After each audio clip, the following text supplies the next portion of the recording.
Right now on Denver 7 News, what could be a small step closer to peace in Eastern Europe as Russia and Ukraine meet for their first round of negotiations. The stress of the pandemic is impacting heart health.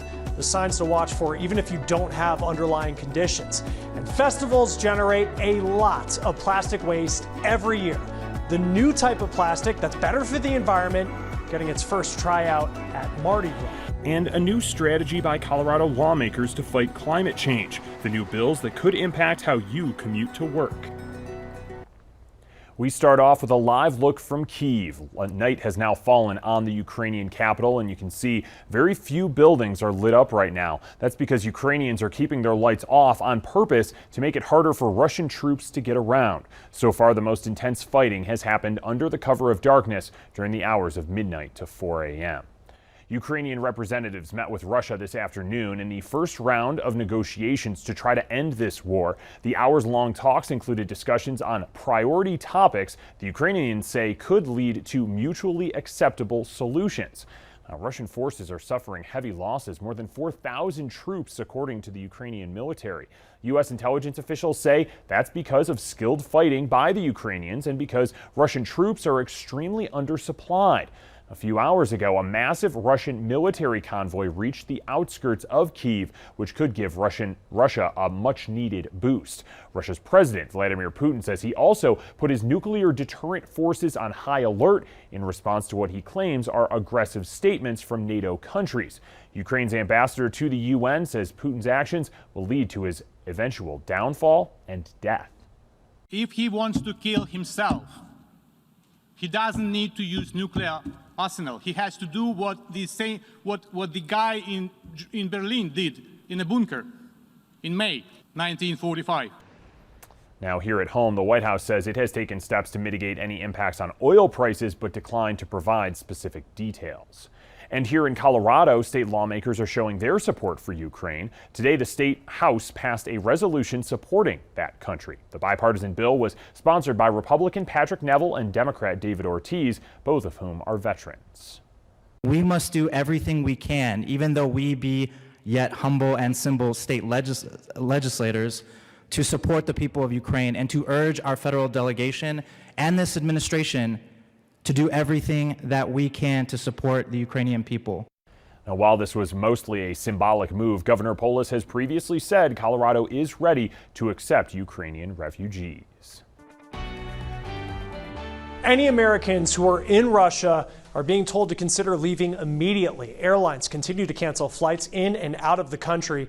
Meanwhile, other countries are closing airspace to Russian airlines. The State Department issued a voluntary departure of non-emergency employees and family members at the U.S. Embassy in Moscow. A group that formed to help rescue Americans during the Taliban takeover in Afghanistan is also now at work in Ukraine. Project Dynamo is a volunteer humanitarian organization with some U.S. veterans. They say that they have helped more than 30 Americans leave the country since Russia attacked. Now, these are people that they've helped in pictures from the area which they shared with us. Now, one American woman was there because her father had just died.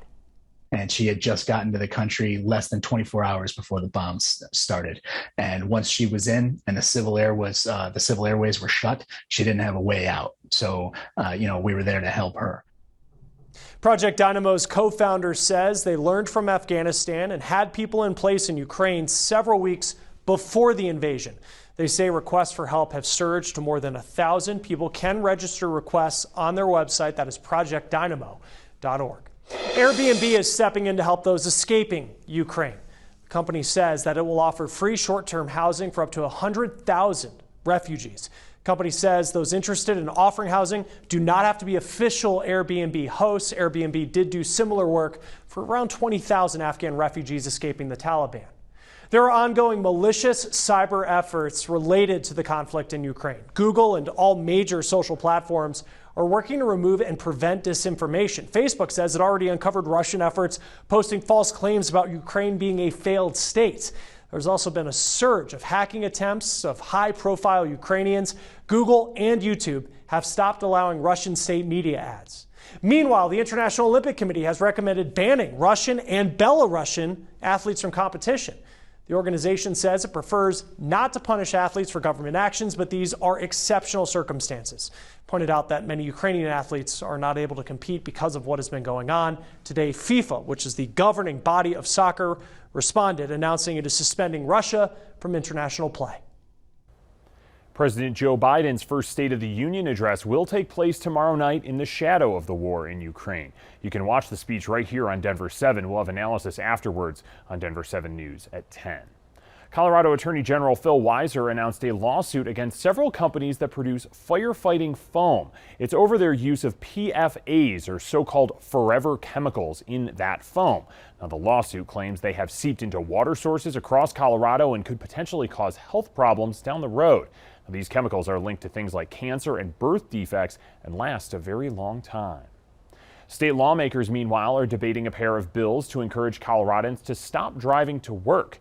House Bill 1026 would provide a tax credit for businesses that provide alternative transportation methods for their employees. It passed a committee hearing earlier this month. A second bill, House Bill 1138, was in committee today. It calls for an annual survey to see which transportation methods Coloradans are using the most. That would help lawmakers make better informed policy decisions. But that bill faces steep opposition.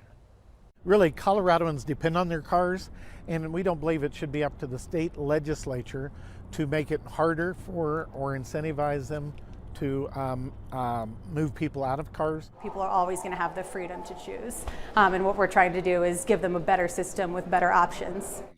Now, it originally featured a tax credit, the bill did, for those who do not commute by car, but that got cut today.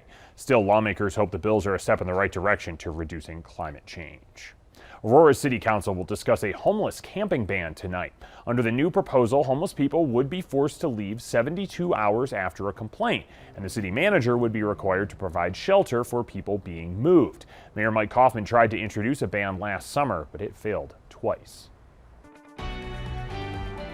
The Supreme Court is weighing in on the EPA's authority to limit carbon dioxide emissions from power plants. The justices took up an appeal today from 19 mostly Republican-led states and coal companies on this issue. There's no current EPA plan to deal with carbon output from power plants. Environmental groups worry that the court could undermine whatever plan the Biden administration develops. A new warning today about climate change. A UN science report says in the year 2100, we will be experiencing 4 times more climate extremes than we do right now. That is only a few more tenths of a degree of warming over today's heat.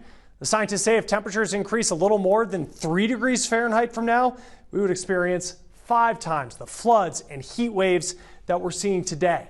They say that some of these risks can still be prevented or lessened with prompt action.